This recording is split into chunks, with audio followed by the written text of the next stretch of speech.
কোরআন বলার বয়স যত বাড়ে সম্মান তত বাড়ে।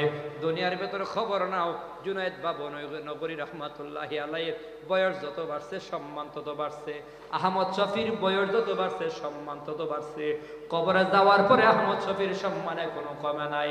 বলে হেফাজতে ইসলাম এত ঝড় ঝাপটার ভেতরেও দাঁড়িয়ে আছে এখনো পর্যন্ত আহমদ শফি রহমাতুল্লাহি আলাইহির রুহানি ফয়েজের উপরে, আহমদ শফির নামের উপরে। কথা বলেন ঠিক কিনা?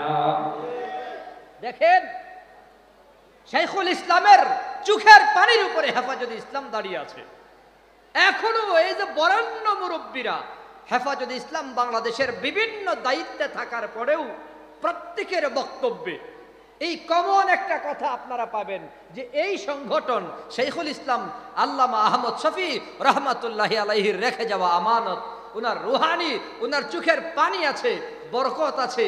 এই বরকতই আহমদ শফি রহমাতুল্লাহি আলাইহির হাতে গড়া আধ্যাত্মিক এক সংগঠন হলো হেফাজতে ইসলাম বাংলাদেশ। তার মানে বর্তমান জীবিত মুরব্বীদের জবানেও শাইখুল ইসলাম রহমাতুল্লাহি আলাইহির নাম বলে বলেই হেফাজতের কর্মসূচি ঘোষণা করতে হয়।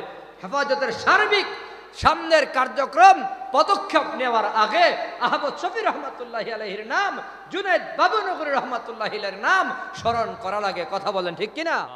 হাম সব মুসাফির হ্যায়, কবর আখির ঠিকানা,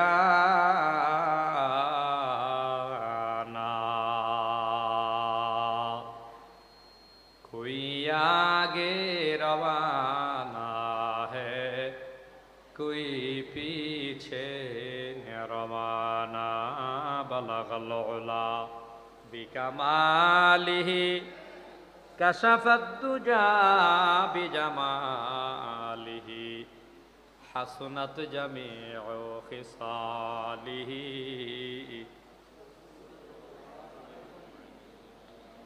বসনু হাফেজ বতু গোয়ম কে গুলতাজা নমি মানদ, আগর মানদ সবে মানদ, সবে দিগর নমি মানদ।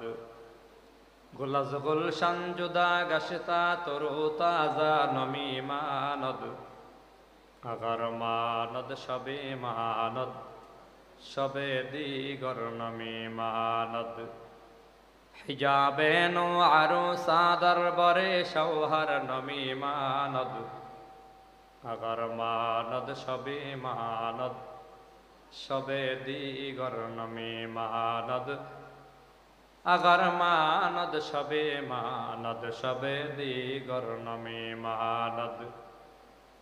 हमेशा इज्जत महमा बक खाना नमी मानद, अगर मानद शबे मानद, शबे दिगर नमी मानद, अगर मानद शबे मानद, शबे दिगर नमी मानद। আলহামদুলিল্লাহ, ঐতিহ্যবাহী মৌলভীবাজার জেলাধীন কমলগঞ্জ কওমি মাদ্রাসা উন্নয়ন পরিষদ কর্তৃক আয়োজিত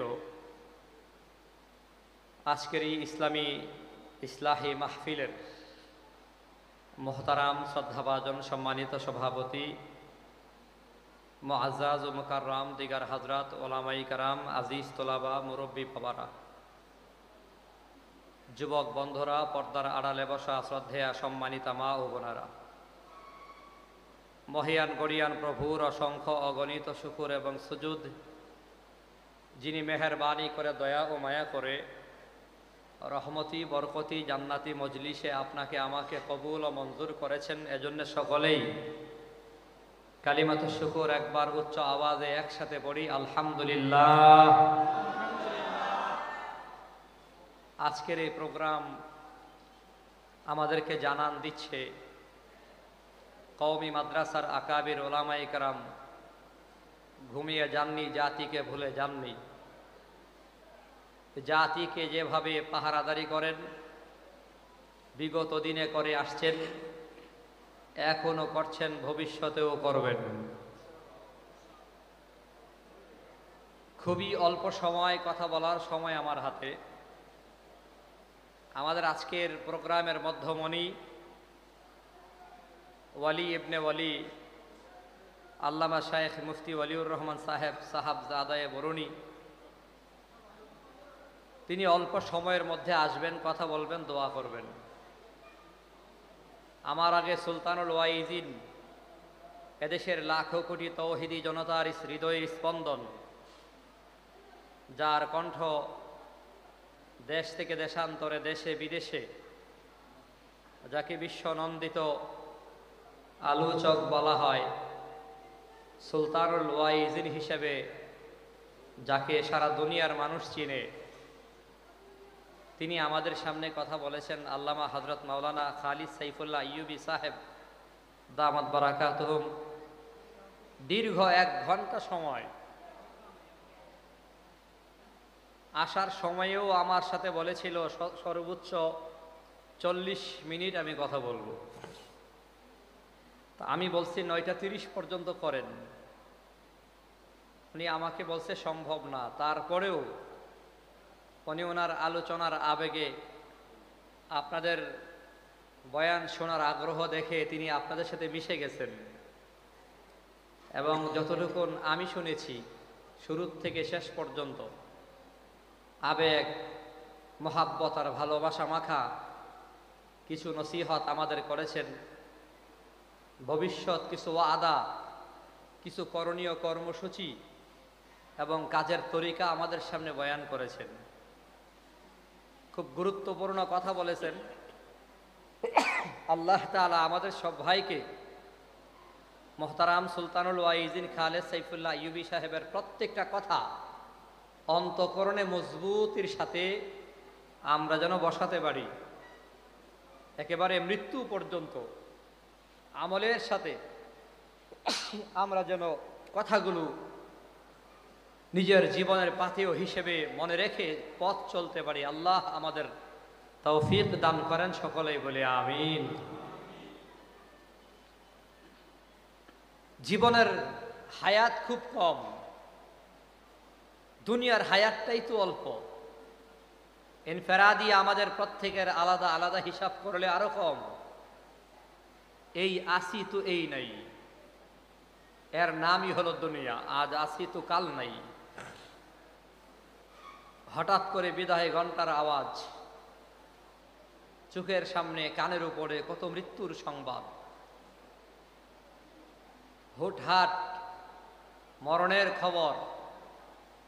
অল্প সময়ের ভেতরে হয় দুনিয়ার থেকে আমরা বিদায় নেব, হয় দুনিয়া আমাদের থেকে বিদায় নেবে।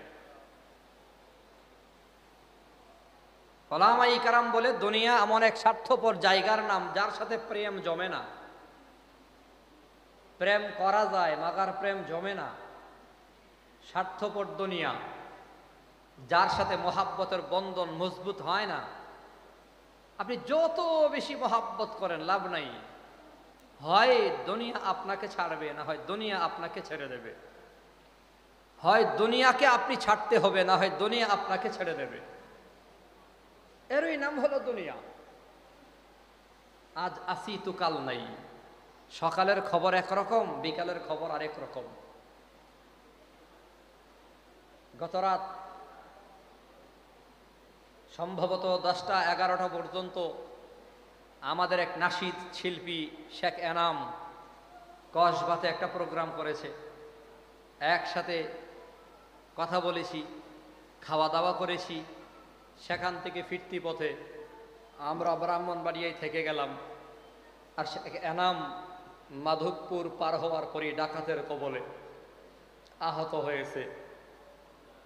অথচ ডাকাতের কবলে পড়ার 1 মিনিট আগেও জানতো না যে ডাকাত তাকে আক্রমণ করবে আর আহত হবে। এমনই তো হয়, ঠিক না? এমনই হয়। কভি সুখ হ্যায় কভি দুঃখ হ্যায়, কভি সুখ হ্যায় কভি দুঃখ হ্যায়, यही का नाम दुनिया है। अभी क्या था अभी क्या है, दुनिया ऐसी बदलती है। अभी क्या था अभी क्या है, दुनिया ऐसी बदलती है।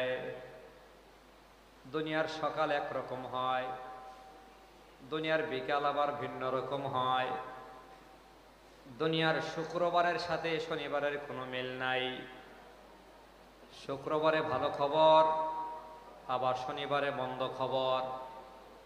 কখনো কখনো এমন কাছাকাছি খবর চলে আসে, 1 মিনিট আগে খুব ভালো একটা সংবাদ আসছে, তো 1 মিনিট পরে মন্দ সংবাদ কানের ভেতর ভাসে। হঠাৎ করে দুনিয়ার ভেতর থেকে সুখ যেমন কেমন ভাবে আলাদা হয়ে যায়। এরই নাম এক দুনিয়া। মনে চাইলেই দুনিয়ার সুখ আর শান্তি সব সময় ধরে রাখা যায় না। কেমন জানি দুঃখের একটা সাগরের ঢেউ ওই আমাকে ধাক্কা মেরে তু দুঃখের সাগরে ভাসাইয়া দেয়। হায়াত নামের জিন্দিগি কম, বলে এই আছি তো এই নাই। দুনিয়ার ভেতরে খের কোটা দিয়াও যদি ঘর বানানো হয়, 1 বছর থাকা যায় তো আশা করা যায়। কিন্তু হায়াত নামের জিন্দিগি নিয়ে 1 বছর থাকা যাবে আশা করা যায় না। 1 মাসের আশা নাই, 1 সপ্তাহের আশা নাই, 1 দিনের আশা নাই, 1 মিনিটেরও নাই, 1 সেকেন্ডেরও নাই, নিঃশ্বাসের নাই। কথা পায় না, জোরে কর, নিঃশ্বাসের নাই, নিঃশ্বাসের নাই বিশ্বাস। ওই যে জাপানের দিকে বিমান রওনা করেছে, 8.5 ঘন্টা সফর করে জাপানে যেতে হয়। আটলান্টিক মহাসাগর পাড়ি দিয়া জাপানে যায়। এত বড় মহাসাগর পাড়ি দিয়ে জাপানের দিকে বিমান রওনা করেছে। 8 ঘন্টা চলার পরে এখনো বিমান উপরে। আর মাত্র 30 মিনিট পরে জাপানের টোকিওতে বিমান ল্যান্ড করবে। 30 মিনিট পর জাপানের টোকিওতে বিমান ল্যান্ড করবে। এমন সময় ক্যাবিন ক্রু অথবা পাইলট একজন ফোন দিয়া বলে, এই যে ইয়ারফোন আছে, মোবাইলের ভেতর টেলিফোনের মতো মাইক্রোফোন হাতে নিয়ে ঘোষণা করে, ও বিমানের যাত্রী ভাইয়েরা, দুঃসংবাদ, কিছুক্ষণ আগে আমার সাথে পাইলট দুনিয়া থেকে বিদায় হয়ে গেছে। বিমানের ভেতরে সাধারণত 2 জন পাইলট থাকে। একজন কোনো কারণে যদি মিস করে তো আরেকজন হ্যান্ডেল হাতে নেয়। দ্বিতীয় জন মাইক্রোফোন হাতে নিয়ে ঘোষণা করে, আমার সাথী ভাই পাইলট দুনিয়া থেকে বিদায়।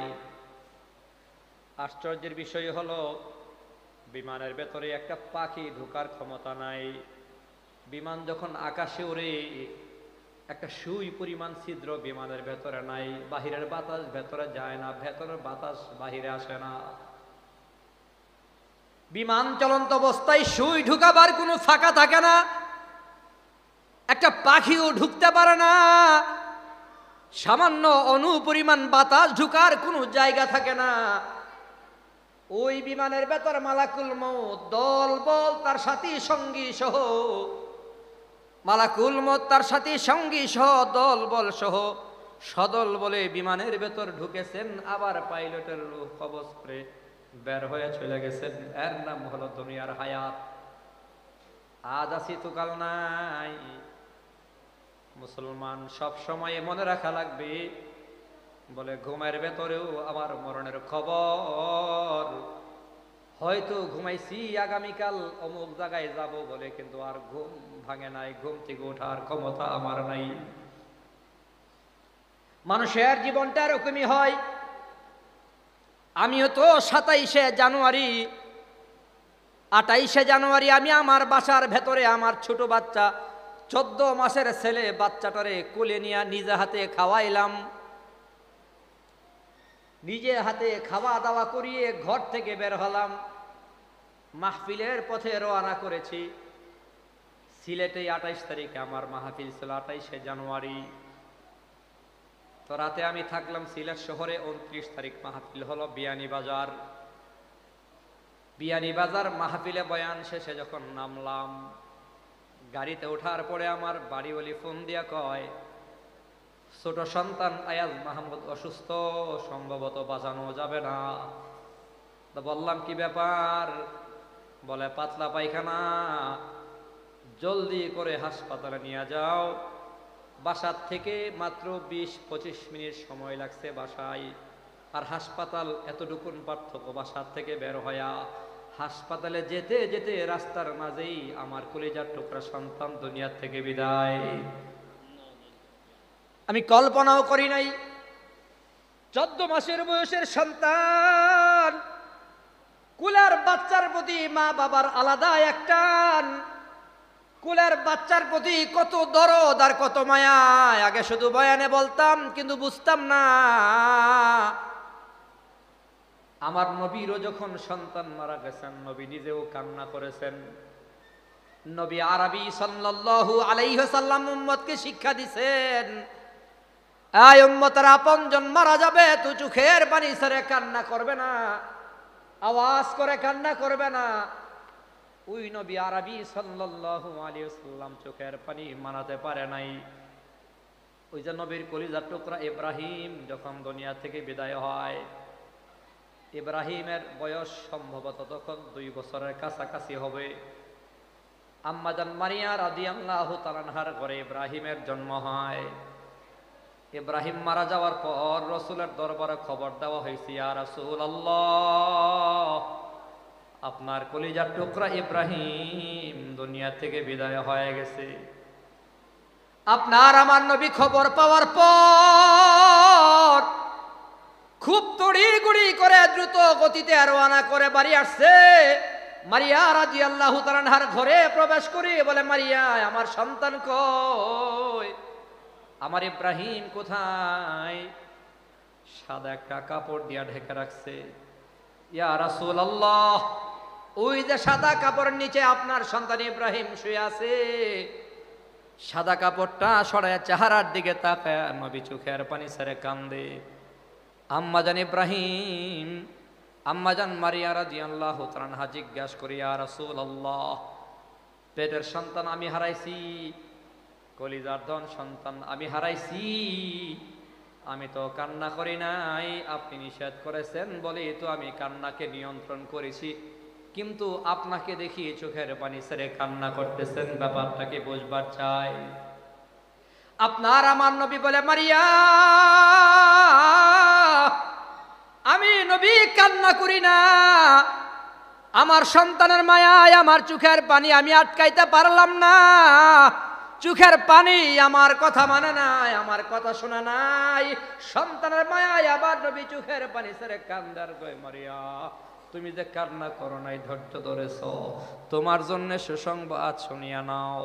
জিবরাইল আমিন আল্লাহর পক্ষ থেকে সুসংবাদ জানাইয়া দিছে। মারিয়ারে জানাইয়া দেন, কলিজার সন্তান হারানোর পরে যে ধৈর্য ধারণ করেছে, আল্লাহ তাআলার ফয়সালা হলো ইব্রাহিম তার মা মারিয়াকে হাতে ধরে আল্লাহর জান্নাতের মেহমান বানাইয়া দেবে। তো আমিও তো সন্তান হারাইছি। 14 মাসের বয়সের কলিজার টুকরা সন্তান হারানোর পরও হাও মাও করে কান্না করি নাই কেন? আল্লাহ নবী হাদিসে বলছেন, যখন কোনো বান্দার সন্তান মারা যায়, সন্তান মারা গেলে পরে আল্লাহ তাআলা ফেরেশতাকে জিজ্ঞাসা করে, কাবাস্তুম ওয়ালাদা আবদি। আল্লাহ তাআলা ফেরেশতাদের বলে, আমার বান্দার সন্তান কি তুমি কবজ করেছ? ফেরেশতারা বলে, নাম আল্লাহ, হ্যাঁ, আপনার বান্দার কলিজার টুকরা সন্তান ছোট সন্তান আমি রূহ কবজ করেছি। আল্লাহ তাআলা বলেন, আকাবাস্তুম সামারাতা ফুআদিহি, আমার সন্তান মানে আমার বান্দার কলিজার টুকরা কি তুমি কবজ করেছ?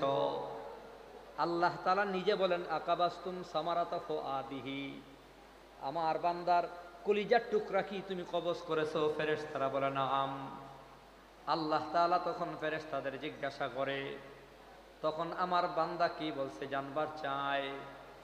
তখন ফেরেশতারা বলে, হামিদাকা ওয়াস্তারজা, আল্লাহ, আপনার সন্তানের সন্তান, আপনার বান্দার সন্তান যখন আমি কবজ করলাম, আপনার বান্দার কলিজার টুকরা যখন আমি রূহ কবজ করলাম, তখন আপনার বান্দায় আপনার প্রশংসা করেছে, আর ইন্না লিল্লাহি ওয়া ইন্না ইলাইহি রাজিউন পড়েছে। বেজার হয় নাই, আল্লাহ আপনার উপর রাগ করে নাই, গালাগালি করে নাই, আপনার প্রশংসা করেছে। আল্লাহ তাআলা খুশি হয়ে কয়, তাহলে আমার বান্দার জন্যে বনু লিআবদি বাইতান ফিল জান্নাহ, আমার বান্দার জন্যে জান্নাতে একটা ঘর বানায়া দাও। আমার বান্দার জন্য জান্নাতে একটা ঘর বানায়া দাও। এজন্য সবর করি, ধৈর্য ধরি। কিন্তু যেটা বোঝাতে চাইলাম, মানুষের সুখের খবর এর ভিতরে দুঃখের খবর। আমার বাড়িউলির মন অনেক বড় আছিল, আল্লাহ তাআলা আমার 3টা ছেলে সন্তান দান করেছে, 2টা মেয়ে দিছে। কিন্তু 3 ছেলের ভেতরে 1 ছেলে এখন নাই। আর 2 ছেলে 2 মেয়ে থাকার পরও এই ছোট বাচ্চার জন্য প্রতি রাত কান্না করে। 14 মাসের বয়সের বাচ্চা, তার ঘরের ভিতরে প্যান্ট আছে, গেঞ্জি আছে, তার পোশাক আছে, পরিধেয় কাপড়গুলো আছে। কোলার বাচ্চা যদি মারা যায় তো মায়ের কেমন দিল ভাঙে, মা কত কষ্ট করে, মা কত কান্না করে, নিজের চোখে এখন দেখি। বোঝানোর মতো কোনো ভাষা নাই, শুধুমাত্র হাদিস শোনাই। ধৈর্য ধরো, তো আম্মাজান মারিয়ার মতো জান্নাতে ঘর পায়া যাবা। আল্লাহ তাআলা নিজে বলছেন, আমার বান্দা বান্দির জন্য জান্নাতে ঘর বানায়া দাও। মানুষের জীবনটা এরকমই হয়, হায়াত বড় অল্প, আজ আসি তো কাল নাই, সকালে আসি বিকালে নাই। এই তো এরই নাম হলো দুনিয়া। দুনিয়াতে আজ আসি তো কাল নাই, হায়াত নামের গাড়িটা নিয়ে মরণ নামের স্টেশন পর্যন্ত যাওয়া লাগবে, কোনো সন্দেহ নাই। মরণ যত দূরে আর কাছে হোক না কেন, মরণ থেকে বাঁচার ক্ষমতা দুনিয়ার কারণেই মরা লাগবে। তবে কোন দিন মরব দুনিয়ার কেউ জানি না, মরা তো লাগবেই। হায়াত নামের গাড়ি নিয়ে মরণ নামের স্টেশন পর্যন্ত যাওয়া লাগবে। শর্ত হলো গাড়ির ভেতরে, গাড়ি যখন যাবে তো গাড়ির ভেতরে 2টা জিনিস মজবুত করে সাজায় আনাও।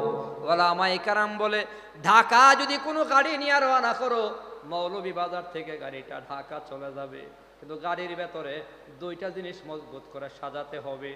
1 নম্বরে তৈল পেট্রোল অকটেন ঢোকাও, 2 নম্বর ভালো একজন ড্রাইভার বসাও। তৈল আছে, ড্রাইভার নাই তো গাড়ি চলে না। ড্রাইভার আছে, তৈল নাই তো গাড়ি চলে না। তৈল যেমন থাকা লাগবে, ড্রাইভার তেমন থাকা লাগবে। তৈল পেট্রোল আছে, ড্রাইভার কে লাগবে? ড্রাইভার। ওই ড্রাইভার যে লাগবে, ড্রাইভার কিন্তু একজন ভালো মানের ড্রাইভার থাকা লাগবে। যদি গাঞ্জাখোর, মদখোর, নেশাখোর ড্রাইভার হয় তো গাড়ি খাদে যাবে, ড্রাইভার মরবে, নিজের যাত্রীগুলারা নিয়ে তো খাদের ভেতরে পড়বে, জীবন শেষ, সফর শেষ। এজন্য ড্রাইভার ভালো থাকা লাগবে। ঠিক তেমনি ভাবে হায়াত নামের গাড়িটা নিয়ে মরণ নামের স্টেশন পর্যন্ত যাওয়ার ব্যাপারে 2টা জিনিস গাড়ির ভেতরে সুন্দর করে সাজাও। 1 নম্বর ইমান আমল নামের তৈল পেট্রোল অকটেন ভালো করে সাজায় নাও। 2 নম্বরে আল্লাহ বলা একজন ড্রাইভার তুমি তোমার সঙ্গী বানায়া নাও। আল্লাহ বলা ড্রাইভার মানে ওলি কামেল, একজন আল্লাহ বলার হাতে হাত দিয়া দাও। তোমার ড্রাইভার যদি আল্লাহ বলা হয়, শাইখে বরনা যদি তোমার ড্রাইভার হয়, শাইখে কাতিয়া যদি তোমার ড্রাইভার হয়, শাইখে গৌহরপুরি যদি তোমার ড্রাইভার হয়, শাইখে হবিগঞ্জের মতো ড্রাইভার বান্দা তোমার ড্রাইভার হয়, আরে শাইখে বরণীর মতো ড্রাইভার, এমন আল্লাহ বলার ড্রাইভার যদি বানাতে পারো, চিন্তা নাই, টেনশন নাই। ইমান আমল নিয়ে গাড়িতে উঠা যাও আর ঘুমায় যাও। তোমার ড্রাইভার যেহেতু ভালো, তোমার গাড়িটা টান দিয়া আল্লাহর জান্নাতের পর্যন্ত তোমাকে জান্নাতের মেহমান বানায়া দেবে। হায়াত নামের গাড়িটার ভেতর ড্রাইভার যা থাকবে, ড্রাইভার আল্লাহ ওয়ালা হওয়া লাগবে, আল্লাহ ওয়ালা। ওই আল্লাহ ওয়ালা ড্রাইভার তুমি কোথায় পাবা? আল্লাহ বলা ড্রাইভার তুমি কোথায় পাবা? কই আল্লাহ বলা ড্রাইভার তো সেই যে ড্রাইভারের দিলের ভেতরে আল্লাহর ভয় আছে। আল্লাহর ভয়, ওই আল্লাহর ভয় কার ভেতরে আছে? আল্লাহ তাআলা নিজে সাক্ষী দিয়েছেন, ইন্নামা ইয়াখশাল্লাহা মিন ইবাদিহিল উলামা। উলামায়ে কেরামের অন্তরে আল্লাহর ভয় বেশি। অতএব উলামায়ে কেরামদেরকে বান্দা তুমি ড্রাইভার বানাও, মুরব্বি বানাও, বন্ধু বানায়া নাও। তোমার জীবন চলার পথে একজন রাহবার, পরামর্শক, আল্লাহ বলা ড্রাইভার তুমি উলামায়ে কেরামদের বানায়া নাও। উলামায়ে কেরামদের ভেতরে ওই যে বলছিলাম ড্রাইভার, কিন্তু সঠিক একজন ড্রাইভার হওয়া লাগবে, ভালো ড্রাইভার। দুনিয়ার ভেতরে বিশেষ করে এই বাংলাদেশে খোলামেলা কথা বলতে হয়, বাংলাদেশে আল্লাহ বলা ড্রাইভার যেমন আছে, আবার গাঞ্জাওয়ালা ড্রাইভারও সমাজের ভেতরে আছে না নাই? আল্লাহওয়ালা যেমন আছে, গাঞ্জাওয়ালাও আছে। শয়তান আছে, ল্যাংটা আছে, ল্যাংটা আছে। রাস্তায় ল্যাংটা ঘুরে, সেও নিজের ড্রাইভার দাবি করে, তার পেছনেও অনেক যাত্রী ঘুরে, হাজার যাত্রী নিয়ে ল্যাংটা ফিরে ঘুরে রাস্তায়।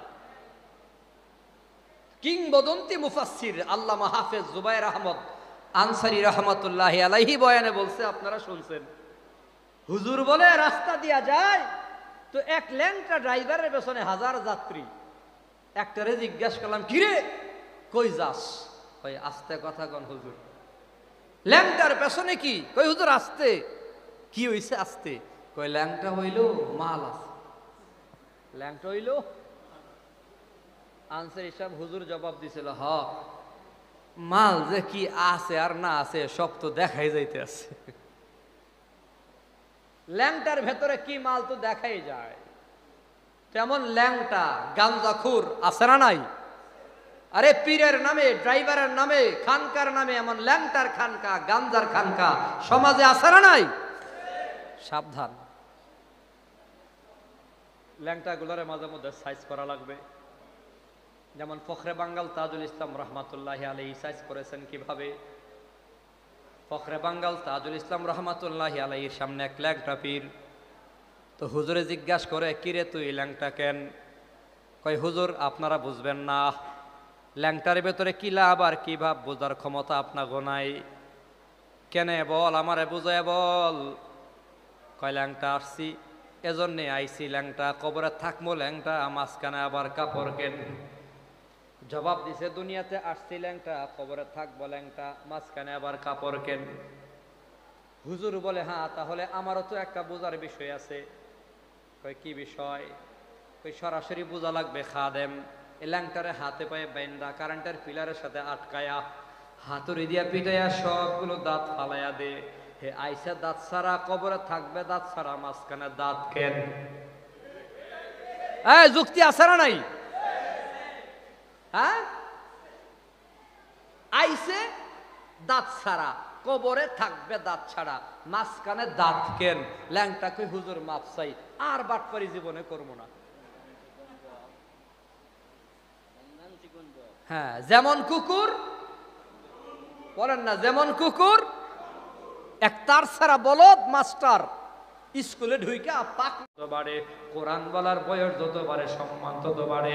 দুনিয়ার ভেতরে খবর নাও, জুনায়েদ বাবু নগরী রহমাতুল্লাহি আলাইহির বয়স যত বাড়ছে সম্মান তত বাড়ছে। আহমদ শফির বয়স যত বাড়ছে সম্মান তত বাড়ছে। কবরে যাওয়ার পরে আহমদ শফির সম্মানে কোনো কমে নাই। বলে হেফাজতে ইসলাম এত ঝড় ঝাপটার ভেতরেও দাঁড়িয়ে আছে এখনো পর্যন্ত আহমদ শফি রহমাতুল্লাহি আলাইহির রুহানি ফয়েজের উপরে, আহমদ শফির নামের উপরে। কথা বলেন ঠিক কিনা? দেখেন, শাইখুল ইসলামের চোখের পানির উপরে হেফাজতে ইসলাম দাঁড়িয়ে আছে এখনো। এই যে বরেণ্য মুরব্বীরা হেফাজতে ইসলাম বাংলাদেশের বিভিন্ন দায়িত্বে থাকার পরেও প্রত্যেকের বক্তব্যে এই কমন একটা কথা আপনারা পাবেন যে এই সংগঠন শাইখুল ইসলাম আল্লামা আহমদ শফি রহমাতুল্লাহি আলাইহির রেখে যাওয়া আমানত, উনার রুহানি, উনার চোখের পানি আছে, বরকত আছে। এই বরকতই আহমদ শফি রহমাতুল্লাহি আলাইহির হাতে গড়া আধ্যাত্মিক এক সংগঠন হলো হেফাজতে ইসলাম বাংলাদেশ। তার মানে বর্তমান জীবিত মুরব্বীদের জবানেও শাইখুল ইসলাম রহমাতুল্লাহি আলাইহির নাম বলে বলেই হেফাজতের কর্মসূচি ঘোষণা করতে হয়। হেফাজতের সার্বিক সামনের কার্যক্রম পদক্ষেপ নেওয়ার আগে আহমদ শফি রহমাতুল্লাহি আলাইহির নাম, জুনায়েদ বাবু নগরী রহমাতুল্লাহি আলাইহির নাম স্মরণ করা লাগে। কথা বলেন ঠিক কিনা? এই যে চলে গেছে, এরপরও এত সম্মান, এত মর্যাদা কেন? বলে কোরআনের বরকতে, এলেমের বরকতে। এলেম ওয়ালারা দুনিয়াতে বয়স যত বাড়ে সম্মান তত বাড়ে। আরে দুনিয়াওয়ালাদের দেখেন, দুনিয়াওয়ালাদের অবস্থা কি? এমন বহু প্রমাণ আছে। বাপ মারা যাওয়ার পরে কবরে নামানোর আগে ভাইদের ভেতর দ্বন্দ্ব, 8 ঘন্টা, ইভেন 16 ঘন্টা, ইভেন 2 দিন পর্যন্ত বাবারে কবর দিতে পারে নাই। সম্পদের বন্টন করার আগে বাবারে কবর দেওয়া যাবে না, সম্পদের বন্টন হওয়ার পরেই বাবারে কবরে নামাতে হবে। সম্পদ ওয়ালারা যখন মারা যায়, সন্তানরা সম্পদ নিয়ে ভাগাভাগি করে, বাবার কবর দেওয়ার সময় পর্যন্ত তাদের হাতে থাকে না। এই হলো সম্পদের পাওয়ার আর সম্পদের দাম। কথা বলেন ঠিক কিনা? আর কোরআন ওয়ালারা, এলেম ওয়ালারা, আমাদের উস্তাদরা দেখবেন অসুস্থ হয়ে গেছে, তারপরও এক ছাত্র জুতা টানে, আরেক ছাত্র গামছা টানে, আরেক ছাত্র পানি টানে, হুজুরের লাঠি আগায় দেয়। খেদমত করার লোকের অভাব নাই, বয়স 80 বছর, খাদেমের অভাব নাই, সম্মানের অভাব নাই। বরং আমাদের এই অঙ্গনে প্রমাণিত বারে বারে কওমি মাদ্রাসার উলামা ইকরামদের খবর নিয়ে দেখেন, আমাদের আকাবির, আমাদের উস্তাদরা, তাদের বয়স যত বাড়ে, সমাজে, দেশে, সর্বত্র ওনাদের ইজ্জত, সম্মান, মর্যাদা কমে না বাড়ে? কথা কন না, কমে না বাড়ে? কোরআন ওয়ালার মর্যাদা বেশি আল্লাহর দরবারে, ইলম ওয়ালার সম্মান বেশি। আমার এই কথাগুলোর বলার উদ্দেশ্য হলো, এখানে যারা আছি সবাই সিদ্ধান্ত নিয়ে আমি একটা সন্তানকে মাদ্রাসায় পড়াবো।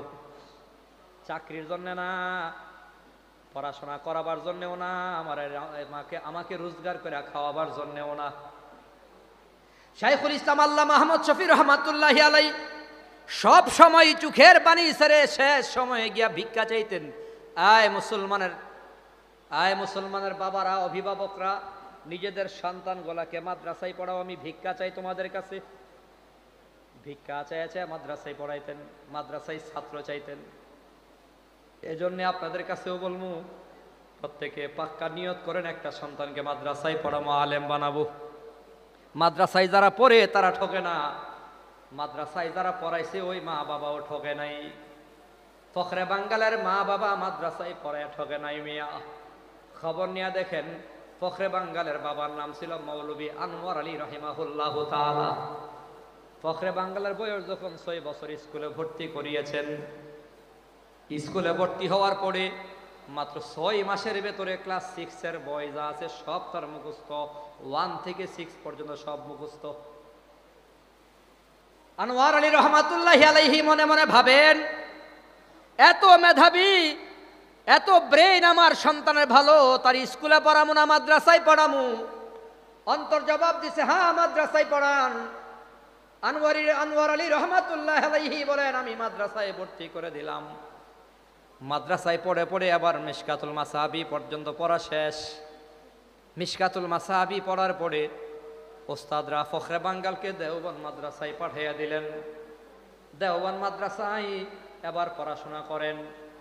যে জন্য কথাগুলো বলা, মিশকাতুল মাসাবি এর পরে তাকমিল হাদিস, দাওরা হাদিস দেওবন্দে পড়াশোনা করে। ঠিক ওই বছর এলাকার কাদিয়ানিরা চ্যালেঞ্জ করেছে, তাদের পক্ষ থেকে একটা কবিতা দিছে, 40 লাইনের কবিতা। কাদিয়ানিরা দেওবন্দ মাদ্রাসায় কবিতা পাঠাইয়া বলে, এই কবিতা আমাদের নবী মির্জা গোলাম আহমদ কাদিয়ানি লিখেছেন। এই কবিতার দ্বারাই প্রমাণ হয়, এই কবিতায় প্রমাণ করে মির্জা গোলাম আহমদ কাদিয়ানি একজন নবী, কোনো সন্দেহ নাই। যদি পারো আমাদের এই কবিতার ভেতরে তোমরা ভুল ধরে দাও, একটা শব্দ বা বাক্যের প্রয়োগে যদি ভুল ধরতে পারো, তাহলে আমরা মেনে নেব মির্জা গোলাম আহমদ কাদিয়ানি ভণ্ড নবী, আর কাদিয়ানি ধর্ম ত্যাগ করে আহলে সুন্নতুল জামাতের এই ধর্মের ভেতর আমরা চলে আসব। চ্যালেঞ্জ যখন হয়ে গেল, দেওবন্দ মাদ্রাসা চ্যালেঞ্জ গ্রহণ করেছে। এবার নির্ধারিত সময়ে ময়দানে কাদিয়ানিরা লক্ষ লক্ষ জনতা নিয়ে হাজির। দেওবন্দ থেকে টিম যখন বাহাসের জন্য রওনা করেছে, আনোয়ার শাহ কাশ্মীরি রহমাতুল্লাহি আলাইহি বলে, উস্তাদদের ডাইকা কই, ও আসাতিজায়ে কেরাম, কাদিয়ানীদের সাথে বাহাস করবেন, কোনো সমস্যা নাই, তবে বাহাসে যাওয়ার বেলায় বাংলাদেশ থেকে আগত এই ছাত্র তাজুল ইসলামকে সাথে করে নিয়ে যান। ছাত্র তাজুল ইসলামকে উস্তাদরা সাথে নিয়ে বাহাসের স্থলে চলে গেল। বাহাস শুরু হয়ে গেল। কাদিয়ানীদের পক্ষ থেকে 40 লাইনের কবিতা পেশ করে বলে, এ কবিতাই প্রমাণ করে আমাদের নবী সত্য নবী, মির্জা গোলাম আহমদ কাদিয়ানি সত্য নবী। যদি পারো এই কবিতার ভেতরে ভুল প্রমাণ করে দাও। উস্তাদরা কবিতা পড়লেন, দেখেন 40 লাইনের কবিতা, এত সুন্দর করে সাজানো গোছানো, এত সুন্দর করে মিলানো, শব্দের ভেতরে কোনো ভুল নাই। বাক্যের ভেতরে কোনো ভুল নাই, কবিতার ভেতরেও কোনো ভুল নাই, ভুল পায় না, ভুল ধরার সুযোগও নাই। ওই দিকটা কাদিয়ানি সম্প্রদায় হাততালি মারার পথে আনন্দ আর খুশি। আজকে প্রমাণ হবে কাদিয়ানি ধর্ম সত্য ধর্ম। দেওবন্দ থেকে আগত উস্তাদরা যখন কোনো ভুল পায় না, তো ওই সামনে বসা ছাত্র তাজুল ইসলাম ফখরে বাঙ্গাল হাত উঠায় কয়, উস্তাদজি অনুমতি যদি দেন কবিতাটা নিয়ে 2-4টা কথা বলবো। ঠিক আছে। আনোয়ার শাহ কাশ্মীরি রহমাতুল্লাহি আলাইহিও বলে দিয়েছিল ছাত্রটাকে সাথে নিয়ে যায়েন। কত বড় মেধাবী ছাত্র! ফখরে বাঙ্গাল তাজুল ইসলাম কবিতাটা হাতে নিয়ে কয়, ও কাদিয়ানিরা, সর্বপ্রথম ভুল হলো 40 লাইনে 40টা ভুল আমি ধরে দিলাম। 40টা শব্দের ভেতরে 40টা ভুল। বাস্তবে দেখে হ্যাঁ 40টা ভুল আছে। এর চেয়ে বড় ভুল হলো ফখরে বাঙ্গাল সবচেয়ে বেশি জটিল যে জবাবটা দিলেন, ভুলটা হলো কোনো নবী কবি হতে পারে না, আর কোনো কবি নবী হতে পারে না। কোনো কবি নবী না, আর কোনো নবী কবি না। বুঝলেন ভালো করে? কবি যত লিখে নিজের জেহেন থেকে লিখে, নিজের ব্রেন থেকে লিখে। কবির কবিতা নিজের জেহেন থেকে, নিজের ব্রেন থেকে লেখা হয়, দিমাগ থেকে লেখা হয়। আর নবীদের যত কথা, একটা কথাও জেহেন থেকে নয়, ব্রেন থেকে নয়। নবীদের সমস্ত কথা সরাসরি কার পক্ষ থেকে? ওয়ামা ইয়ানতিকু আনিল হাওয়া ইন হুয়া ইল্লা ওয়াহয়ুন ইউহা। নবীরা যত কথা বলে আল্লাহর পক্ষ থেকে বলে। তোমাদের নবী কবিতা লিখার দ্বারাই প্রমাণ করেছে কবি কোনোদিন নবী হতে পারে না, আর নবী কোনোদিন কবি হতে পারে না। কবিদের সব কথা নিজের জেহেন থেকে হয়, নবীদের সব কথা আল্লাহ থেকে হয়। ওইখান থেকেই ফখরে বাঙ্গাল তাজুল ইসলাম রহমাতুল্লাহি আলাইহি দেওবন্দ মাদ্রাসা থেকে দারুল হাদিস পাশ করে যখন বাংলাদেশের দিকে রওনা করেছে, আরে আনোয়ার শাহ কাশ্মীরি রহমাতুল্লাহি আলাইহি দেওবন্দের ছাত্র শিক্ষক সবাইকে জমা করে ঘোষণা করলেন, শোনো, ভালো করে নজর করে দেখো, আজকে বাংলাদেশের দিকে একটি এলিমের জাহাজ রওনা হয়ে গেছে। আনোয়ার শাহ কাশ্মীরিকে আমাদের উস্তাদদের থেকে শোনা যে আনোয়ার শাহ কাশ্মীরি রাহিমাহুল্লাহ তাআলা হলো সে যে দেওবন্দের কুতুবখানায় যদি আগুন লাইগা সমস্ত কিতাব পুইরা ছাই হয়ে যাইতো, তো আনোয়ার শাহ কাশ্মীরি সবগুলো কিতাব A to Z লিখে দেওয়ার ক্ষমতা রাখতো। সমস্ত কিতাব যার জেহেনে, সেই উস্তাদ বলতেছে, আয় দেওবন্দের ছাত্ররা, আয় শিক্ষকরা, আজকে তাকায় দেখো না, বাংলাদেশের দিকে একটি এলিমের জাহাজ রওনা করেছে। মিশরে ওলামা ইকরামদের কনফারেন্স থেকে ফখরে বাঙ্গাল উপাধি দেওয়া হলো। তখনকার যুগের অনেক বড় বড় আলেমরা কইতো ফখরে বাঙ্গাল বললেও কম হবে, আসলে ফখরুল আলম, ফখরে বাঙ্গাল নয়, ফখরুল আলম, পুরো জাহানের ফখর আল্লাহ তাআলা আনোয়ার শাহ কাশ্মীরি রহমাতুল্লাহি আলাইহি যাকে এলেমের জাহাজ বলেছেন, ওই ফখরে বাঙ্গালের মতো একটা সন্তান আমাদের হওয়ার দরকার আছে না নাই? এজন্য সন্তানকে মাদ্রাসায় পড়ান, আলেম বানান, ঠকবেন না। চোখের সামনে দেখেন না মিয়া, বরুণার হুজুর শাইখে বরুণী রহিমাহুল্লাহ তাআলা যদি মনে করতেন আমার সন্তানগুলোকে মাদ্রাসায় পড়াবো না, এক একজন মেধাই বাংলাদেশের ডক্টরেট ডিগ্রি অর্জন করে শ্রেষ্ঠ ইঞ্জিনিয়ার হতে পারত, শ্রেষ্ঠ ব্যারিস্টার হতে পারত। আরে মাদ্রাসার লাইনে শাইখুল হাদিস হতে পেরেছে, তো ইঞ্জিনিয়ারিং লাইনেও একেবারে শ্রেষ্ঠ ইঞ্জিনিয়ার হওয়ার ক্ষমতা ছিল, ব্যারিস্টার হওয়ার ক্ষমতা ছিল। রাষ্ট্রের সর্বোচ্চ আসনে আজকে হয়তো বা আসীন থাকতো, ক্ষমতার সর্বোচ্চ চেয়ারে থাকারও সব যোগ্যতা থাকার পরেও ওলি ইবনে ওলি, আল্লাহর ওলি সন্তানগুলোকে মাদ্রাসায় পড়াইছে কেন? একমাত্র রব খুশি হবেন, এটাই তো বড় কথা। আমাদের মুফতি আজম মুফতি নুরুল্লাহ রহমাতুল্লাহি আলাইহি, ব্রাহ্মণবাড়িয়ার গৌরব, জামিয়া ইউনুসিয়ার মুফতি আজম যিনি, ওনার 9টা ছেলে, 9টা ছেলেকে মাদ্রাসায় পড়াইছে, আলেম বানাইছে।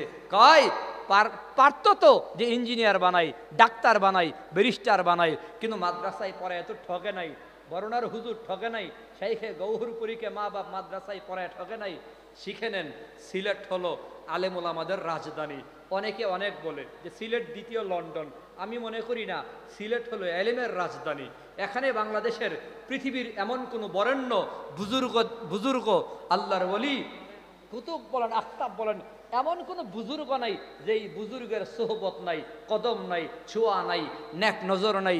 এই জমিন বড় পবিত্র জমিন, এ জমিন বড় উর্বর জমিন, এ জমিনের প্রত্যেকটা কানাই কানাই আনাচে কানাচে ওয়ালি ইবনে ওয়ালি শাইখে বরনি আল্লামা ওলিউর রহমান সাহেবের মতো প্রত্যেকটা ঘরে ঘরে এমন আল্লাহর ওলি জন্ম হওয়ার দরকার আছে না নাই? অতএব প্রত্যেকে নিজের সন্তানকে মাদ্রাসায় পড়াবো, আলেম বানাবো, কোরআন ওয়ালা বানাবো। আল্লাহ তাআলা আমাদের সন্তানগুলোকে কোরআন ওয়ালা বানান, আলেম বা আমল হওয়ার তৌফিক দান করেন।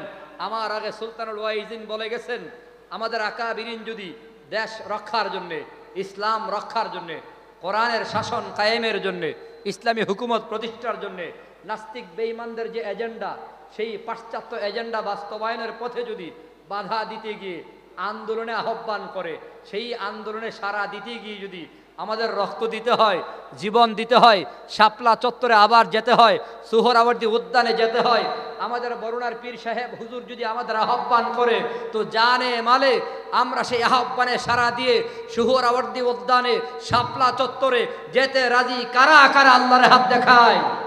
আল্লাহ কবুল করেন, সবাই বলি আমিন। আগামী 3 তারিখে সুহরাওয়ার্দী উদ্যানে হেফাজত ইসলাম বাংলাদেশের আহ্বানে এক বিশাল মহা সমাবেশ হবে। নাস্তিক আর বেঈমানদের যে এজেন্ডা চলমান, এর ভেতরে একটি হলো নারী কমিশনে, নারীদের কমিশনে এমন এক প্রস্তাব আসছে, বেশ্যা নারীদেরকে কর্মী হিসেবে ঘোষণা করার, স্বীকৃতি দেওয়ার দাবি আসছে। একেবারে কোরআনের সাথে সরাসরি সাংঘর্ষিক।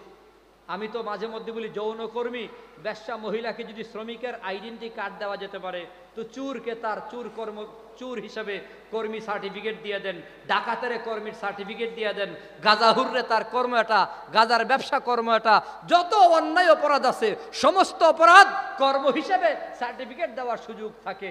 সরাসরি কোরআনের সাথে সাংঘর্ষিক এ আইন যদি বাংলাদেশে করতে চাই, তাহলে বিগত 16 বছরে অন্যায় জুলুম নির্যাতন করার কারণে শেখ হাসিনা আপা গেছে ভারত। এখন যারা ক্ষমতায় আছেন, যদি কোরআনের বিরুদ্ধে কোনো আইন প্রতিষ্ঠার চেষ্টা করেন, সংস্কারের নামে ইসলামের বিরুদ্ধে যদি কোনো পদক্ষেপ নেওয়ার চেষ্টা করেন, তাহলে ক্লিয়ার লিখে রাখেন, আপনাদের যেতে হবে আমেরিকায়। বাংলাদেশে ইসলামের দুশমনদের জায়গা অতীতেও ছিল না, বর্তমানেও নাই, ভবিষ্যতেও হবে না। কথা বলেন ঠিক কিনা? আল্লাহ তাআলা আমাদের সবাইকে প্রস্তুত থাকার তৌফিক দেন, সবাই বলি আমিন। হুজুর আমাদের মধ্যে চলে আসছেন, গুরুত্বপূর্ণ সবক দেবেন, দোয়া করবেন। আমরা সবাই বাহির থেকে চলে আসি, অল্প সময়ের ভেতরেই হুজুর বয়ান করবেন। ওয়া আখিরু দাওয়ানা আলহামদুলিল্লাহি রাব্বিল আলামিন।